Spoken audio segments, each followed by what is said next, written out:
حدثنا عبد الله بن يوسف قال أخبرنا مالك بن أنس عن ابن شهاب عن سالم بن عبد الله عن أبيه أن رسول الله صلى الله عليه وسلم مر على رجل من الأنصار وهو يعظ أخاه في الحياء، فقال رسول الله صلى الله عليه وسلم: دعه فإن الحياء من الإيمان।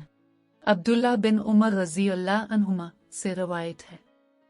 कि एक दफ़ा रसूल करीम सल्लल्लाहु अलैहि वसल्लम एक अंसारी शख्स के पास से गुजरे, इस हाल में कि वो अपने एक भाई से कह रहे थे कि तुम इतनी शर्म क्यों करते हो।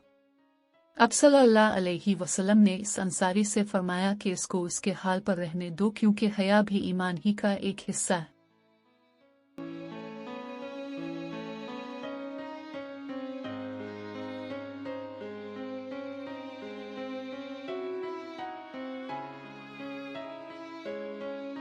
حدثنا عبد الله بن محمد المسندي قال حدثنا أبو روح الحرمي بن عمارة قال حدثنا شعبة عن واقد بن محمد قال سمعت أبي يحدث عن ابن عمر أن رسول الله صلى الله عليه وسلم قال: أمرت أن أقاتل الناس حتى يشهدوا أن لا إله إلا الله وأن محمدا رسول الله ويقيموا على الصلاة ويؤتوا على الزكاة، فإذا فعلوا ذلك عصموا مني دماءهم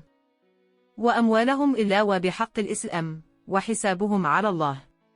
इब्न उमर रज़ी अल्लाह अन्हुमा से रवायत है कि रसूल अल्लाह सल्लल्लाहु अलैहि वसल्लम ने फरमाया, मुझे अल्लाह की तरफ से हुक्म दिया गया है कि लोगों से जंग करूं इस वक्त तक कि वो इस बात का इकरार कर लें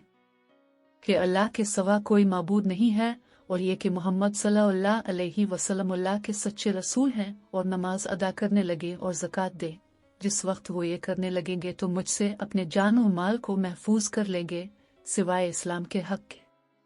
रहा उनके दिल का हाल तो उनका हिसाब अल्लाह के ज़िम्मे है।